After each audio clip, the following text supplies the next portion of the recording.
Hi there, I'm Cutsy and welcome. Today on our Manic Monday, I have got a few updates. One, a good update, one, not so much. But let's get into it. First, we have been following the case of Lilly and Jack Sullivan out of Lansdowne Station, Nova Scotia. They are the missing 6- and 4-year-old that have still not been found. Royal Canadian Mounted Police did another search effort where they zeroed in on a smaller area around the property this weekend. Still found nothing. And as of the latest press release, the search has ended and they have not announced any future plans for any more searches. So, I don't really know what's going to happen with that. I'm hoping somehow, some way, they're keeping a lot of information close to the vest and they know more, and hopefully they find these children. They said that now that any searches that will be done will be a recovery effort, not a rescue effort. So, again, my prayers go out to little Lily and Jack, and I hope wherever you are, that you are being taken care of. If you've passed, then I pray for you, and that's all I can do. So hopefully we'll get some news and we'll find out what happened to these poor little kids, because somebody failed them somewhere, somehow, and I don't know who. None of us know who. There's a million red flags with this on all sides, and just so sad. I can't imagine. I've been hugging my boys extra, definitely, these last couple of weeks. Just the thought. So, again, prayers, and let's just all try to have good energy about finding these kids and what happened to them and getting them justice now. Now, my next update that's actually some good news is one of the cases we've been following, which was Michigan versus Linda Stermer. If you remember, she was convicted previously of capital Redrum, premeditated, against her husband, Todd Stermer. She was accused and convicted of lighting him on fire, and then when he came out of the house and when she was taken off and realized that he was still alive, she then drove their van around to the back of the house, and it's presumed that she ran him over and finished him off. This poor man suffered so much. And, I mean, this is one of those cases where she claimed abuse, she claimed an unhappy marriage, and that's fine. A lot of us have been through that, but you don't get to end someone's life because of that.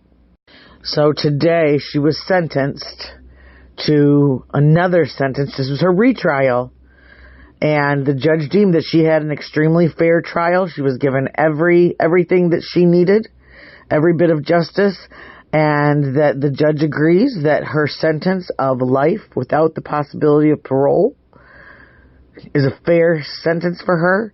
And I've got some clips to show what went on in court today. I will have the full broadcast on our playlist, the Linda Stermer playlist.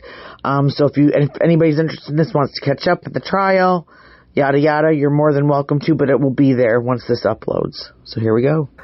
Take your time. I love and miss Todd every day.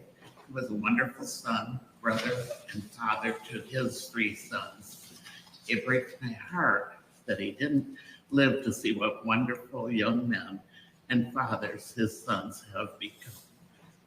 He would have loved being a grandfather to his 6 grandchildren. Every time I see them, I see him smiling. One of the biggest heartbreaks for me to this day is that it's difficult to talk about Todd without talking about how he died. And there is no question that he suffered an excruciating and painful death. I miss my brother. I think of him every day, and of all we lost when he was taken from our lives so brutally and so unnecessarily.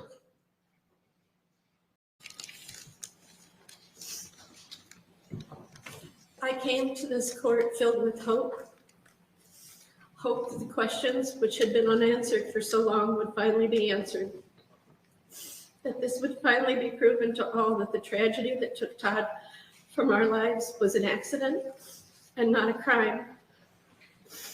Today, while I stand before you, innocent and wrongfully convicted, I am prepared for the battle ahead. My husband, my family, my daughters, friends, and legal team remain confident that this conviction will also be overturned.